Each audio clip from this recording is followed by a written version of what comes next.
Cynthia, do you have a moment? There's something I'd like to talk about. What is it now? Have you done something rude again? You always surprise me. No, it's about what you said the other day. I wanted to ask you for more details. Oh, is it that important? I'm busy. Make it quick. I don't want to waste my time.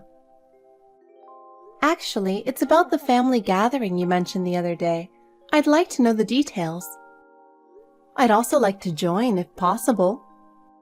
Oh, that. But it doesn't concern you. You have no right to join our family gatherings.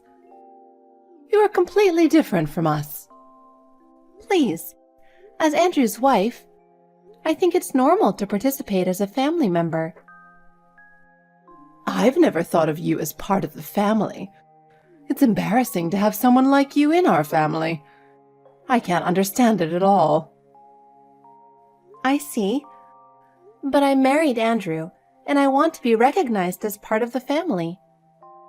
I want to fulfill my responsibilities as a family member. You're just a farmer's daughter. There's no way you can be recognized as family. You would only disgrace our family's dignity. It would tarnish our traditions. Wait, does that mean you won't accept me no matter what? Then, what should I do to be accepted? Yes, I am always right. You are not suitable for our family. Nothing you do will change that. Then, what can I do to be accepted by you? If there's any way, please tell me. There's no such way. Your very existence is unpleasant. So, just leave. Disappear from our sight. Cynthia, that's too harsh. I've been doing my best, but is it still not enough? I'm just being honest. Having someone like you in our family lowers our prestige. Please understand that. I have no intention of accepting you. I understand. But I'm determined to live my life with Andrew. Please at least understand that. Well, do as you please. Listen, how many types of food do you poor people know? Do you know French cuisine? Of course I do. Oh, really? Then what about Chinese food? You're completely mocking me, aren't you? I'm not mocking you at all. Do you know sushi? It's rice seasoned with vinegar topped with seafood, right? You might know it, but you probably haven't eaten it, have you? I have. Since you grew up poor, you're probably talking about cheap sushi sold in supermarkets, right? Cynthia, I grew up in a normal household. We weren't particularly wealthy, but my parents showered me with love. We valued our family bonds. I've eaten normal sushi, and I've been to proper restaurants. I know how to enjoy food. So please stop treating my family as poor. I can't stand having my family insulted. My family has pride, too. We're on completely different levels. Our family is so distinguished that we have distant royal relatives. We have history and tradition. Our family is special. My husband is successful enough to run a company, and Andrew will take over someday. Our family is looking toward the future. Your ancestors were just farmers, right? They have no history, just ordinary people. They're different from us. With all due respect, aren't you, as someone who married into the family, originally in the same position as me? I expected you to say that. But let me tell you, I too am a descendant of nobility. My family has a special lineage. Well, that's quite a surprise. Then I should treat you with more respect, shouldn't I? As a descendant of nobility, you must have pride. Our family has been carried on with noble blood. It's unthinkable that a peasant like you would stain it. The purity of our lineage would be tarnished. That's quite a statement. But I love Andrew. I believe that love transcends family background. I see. It's like a dirty mutt mixing in with a pack of purebred dogs, isn't it? I think mutts are cute too. You can't judge everything by appearance. With love and care, even a mutt can become wonderful. Of course, a mutt would defend another mutt. That's your limit. Your thinking is too naive. Why did you approve of our marriage then? It's been 2 years since we got married, and now you're saying this? Andrew insisted he wouldn't take over if we didn't approve. We had no choice for the sake of the family. It was a decision I made after much deliberation. Is that so? I didn't know that. If that's the case, I should have tried harder. We can't afford to let the lineage end with Andrew. That's why we initially approved. But you'll have to divorce soon. It's necessary for our family's sake. So, that was the plan. I had a feeling, but hearing it still shocks me. But I won't give up. We are currently looking for a suitable wife from a good bloodline. I have no expectations from you. I don't want to divorce. I want to live happily with Andrew. There you go, showing your true colors.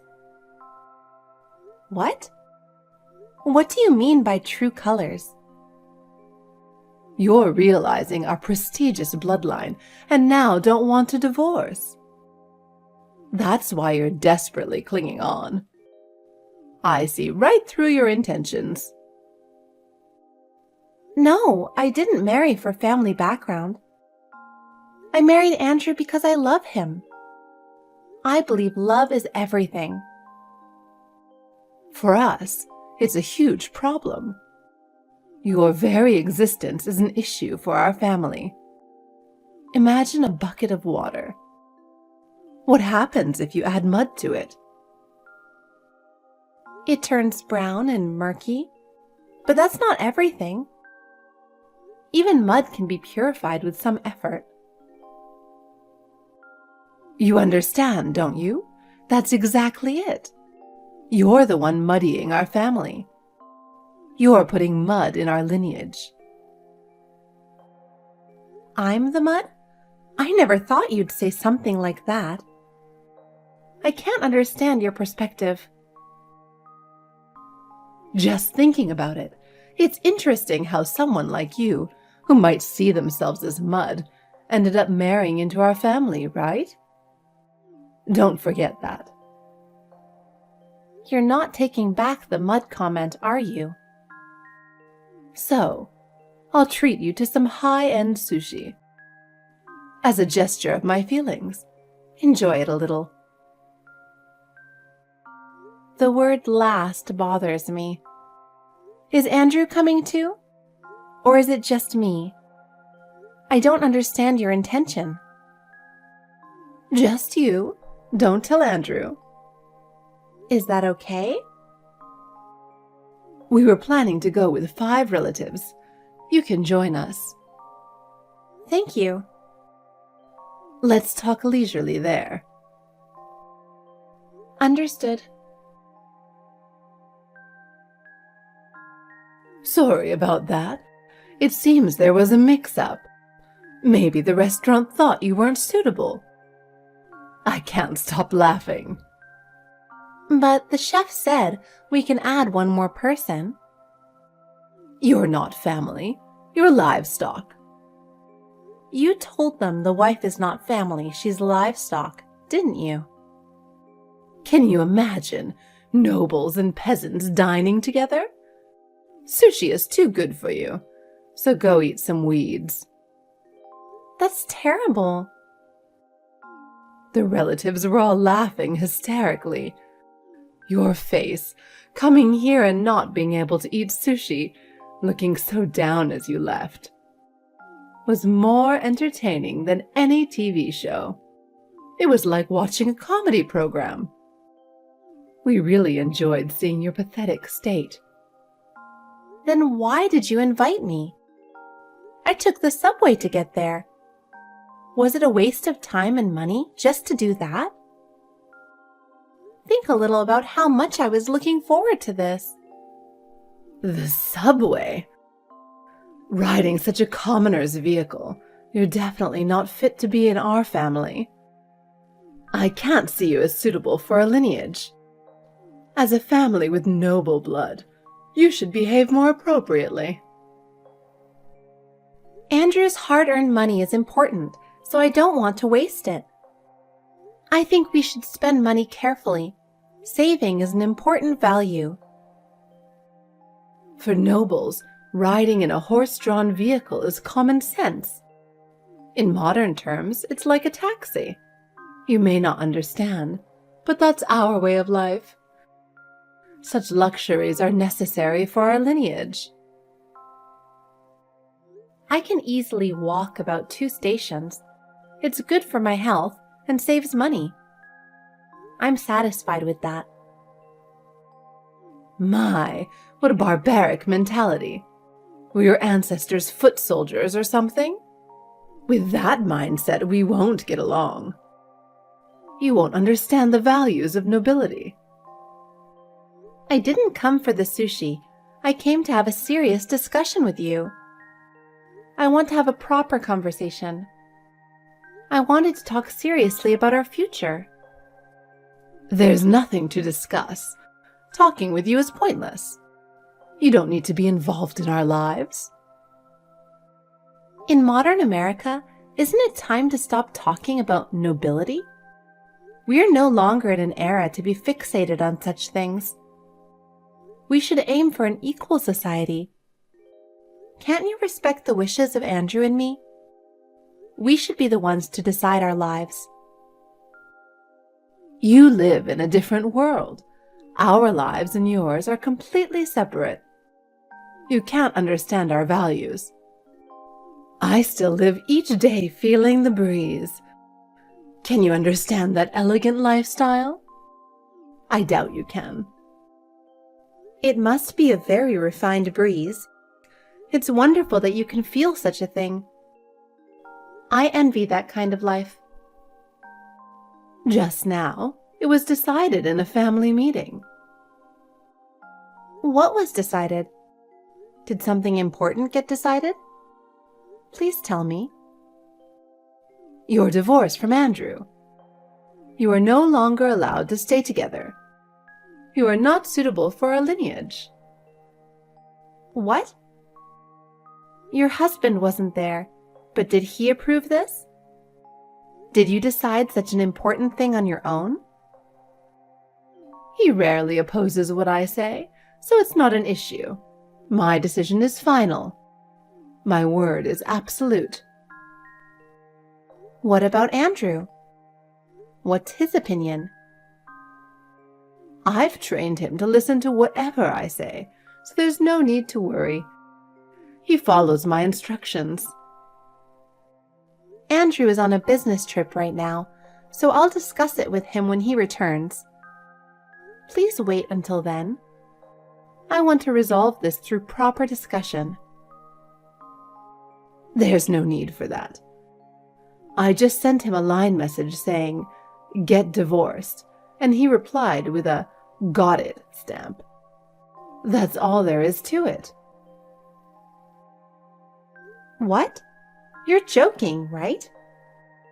If that's true, I'm shocked. I can't believe something so important was decided so easily. It was fast. It shows he's also thinking about the future of this family.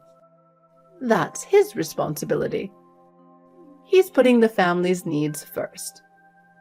I see. No need for farewells. Just pack your things and go back to your parents' house. Don't waste time. We don't have time to waste. At least let me greet my father-in-law. I want to show my final respect. I think it's proper manners. No need for that. We don't have time to meet lowly people repeatedly. We hate wasting time. Our lives are busy. Okay. After this, whatever happens, it's not going to be my business. What? Nothing. Thank you for everything. Oh, I must have the sushi. Goodbye. I'll forget about you. Hey, why? Why did it come to this? Huh? It's obviously your fault, isn't it? What's happened? My husband is furious. I don't know what you're talking about. Cynthia, you must have done something to upset him. Well, just now, the old man with white hair who was sitting next to us at the sushi restaurant said, "People who bully their daughter-in-law in this day and age must be quite idle." So it turned into a huge argument. In such a high-end place? When I told him, "Don't interfere in other people's problems," he said, "Well then, I won't pay for it." He said something incomprehensible. Okay. When I said, "I never expected you to pay," he laughed defiantly and said, "Enjoy your last supper," and left. Who was he? Apparently, he's the chairman of a group company my husband is involved with. Was your husband a hired president? Actually, yes. What? But how did he know about you? Have you met him before? I think he recognized me because relatives were loudly talking about my husband and the company. I see. What should we do? I said some awful things that I can't even write here. I'm scared to even imagine what you might have said. My husband is making a fuss about the divorce. I have to find a way to persuade him. I can't endure divorce at this age. I don't have the mental strength for that. That's a marital issue. It's not really something I should interfere with. You should resolve your family issues on your own. We're family. You should at least offer some advice. You're part of this family too, so you have a duty to help. You can't just abandon us. You tried to kick me out, but now you only think of me as family when it's convenient? Isn't that incredibly selfish? I don't understand. Stop being stingy and think of something. You fool. There must be something you can do for me. Be of some help. Is it appropriate for someone of your noble status to use such language? Shouldn't you be using more refined words? Consider your position. Shut up. This isn't the time for that. Don't you understand how serious the situation is? You are just a commoner, so it's to be expected that you lack refinement. We're different from you. I don't expect refinement from you. What? What are you saying? I'm not someone who can be called a commoner. I have noble blood in my veins. Your ancestors were nothing but commoners. That's the fact. History proves it. What do you know about my family? What could you possibly know about my family history? You don't even know my family's history. Do you know about family tree services? They can trace the past for you. It's easy to do these days.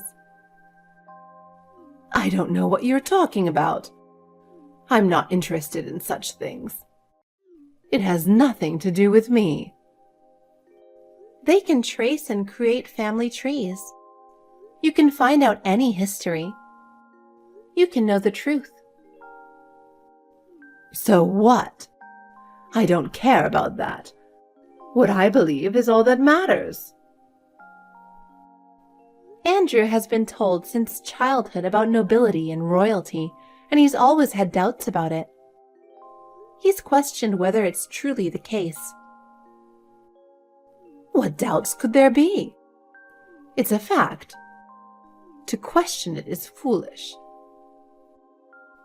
There's no evidence, you see. It's unreasonable to believe something without evidence. Without evidence, it's just a legend. It's from so long ago. There's no way evidence would remain, but it's still the truth. Apparently, with family trees, you can trace back to a certain extent. But no matter how you trace it, your family has no connection to nobility. That's the truth. That's a lie. There's no way that's true. I can't believe that. According to what Andrew heard from several of your relatives, your father was famously known as a great braggart. That's the truth. No way. I've never heard of such a thing. I can't believe that. Perhaps you were brainwashed with lies from childhood and came to believe them. But that's the truth. You were deceived. No way. I can't believe it. That I'm not a descendant of nobility. I've always thought I was noble.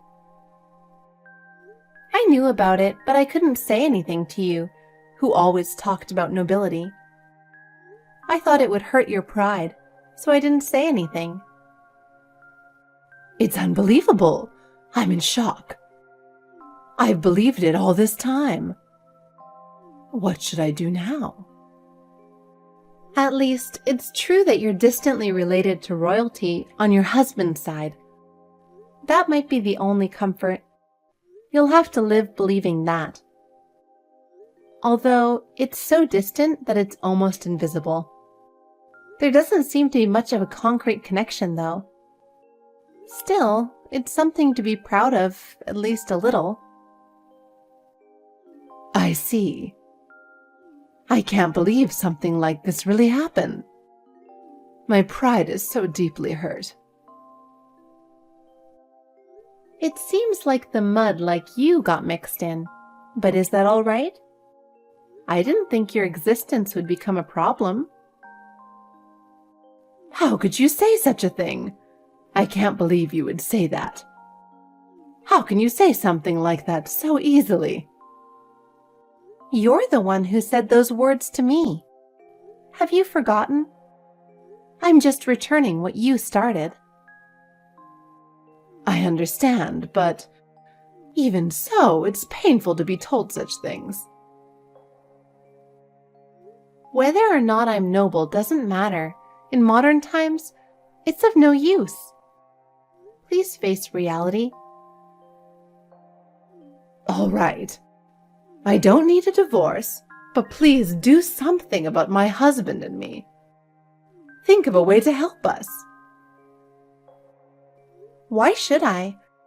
It's not my concern. If you told that old man with white hair that it wasn't bullying, wouldn't that solve anything? I need your help. The problem isn't that. It's the insults from you, right? Your words and actions are the root cause of everything. I don't think it would make a difference if I left now. It's too late. I was told it was the first time he'd met someone so outdated and rude. I was severely insulted. I don't think the chairman is wrong. There is some truth in what he said. The president's term is every 2 years, and if nothing changes, it gets renewed. But I was told not to expect a renewal this year. Is it my fault? It's your fault. All of your actions are the cause of everything. If we get divorced at this age, how will I live? Ah, I've got a good idea. No, don't continue. I know what you're going to say. I can already read your mind. Let's live together. I'm sure we can make it work. See, I knew you would say that. Although he's just a distant relative, Andrew is my actual son. He will help me, right? He's my son. I'm afraid to tell you this, but Andrew wants to avoid further contact with you, and he's tired of dealing with you. What? I haven't heard anything like that. Seeing how things have been with me, he apologized for making you deal with such a person. He wants to reconsider his relationship with you. So you're saying it's my fault? What do you want me to do? When I said I wanted to cut off ties, Andrew agreed. Wait, don't separate Andrew and me. He's my precious son. Andrew chose me over you. He decided to prioritize me. I gave birth to him. He's my son. Children don't stay in the nest forever. It's time for him to become independent. Let me see Andrew. Please. He said he'd attend family events like weddings and funerals, but otherwise, he has no intention of meeting you. That means my funeral will be the next time. I don't want that. How can I see him from inside a coffin? It's too late after I'm dead. Why not watch over him from the afterlife? That might be the best option. You look so mild, but you're such a cruel wife. How can you say such horrible things? Given what you've done to me, this is only natural. And considering what's to come, I can't continue to be involved with you. Don't say that. Please, give me another chance. I'm truly sorry. Your apology means nothing now. We have nothing to do with each other anymore. Please, don't say that. Please, help me. I'll help if there's value in it, but right now, I don't see any. Live proudly as a noble from now on. Well then, goodbye. Afterward, Cynthia's arrogant attitude finally pushed my father-in-law to his breaking point. The incident at the sushi restaurant became the final straw, and my father-in-law made the decision to divorce Cynthia. He said he could no longer endure it. He immediately consulted a lawyer and began the divorce proceedings. Cynthia was stunned and desperately clung to my father-in-law, but his resolve was unshakable. After the divorce was finalized, Cynthia was expelled from the luxurious home and had to live on a meager alimony and pension. She could no longer afford the lavish lifestyle she once enjoyed. Post-divorce, my father-in-law regained his health and began enjoying time with friends. He cheerfully says, "I've gained my freedom." As for Cynthia, she lives a lonely life in a small apartment. She is disliked by the neighbors and spends her days in solitude. Meanwhile, Andrew and I have deepened our bond and are living happily, supporting each other. Life without Cynthia is peaceful and serene. I want to live steadily, to ensure this tranquility doesn't escape us.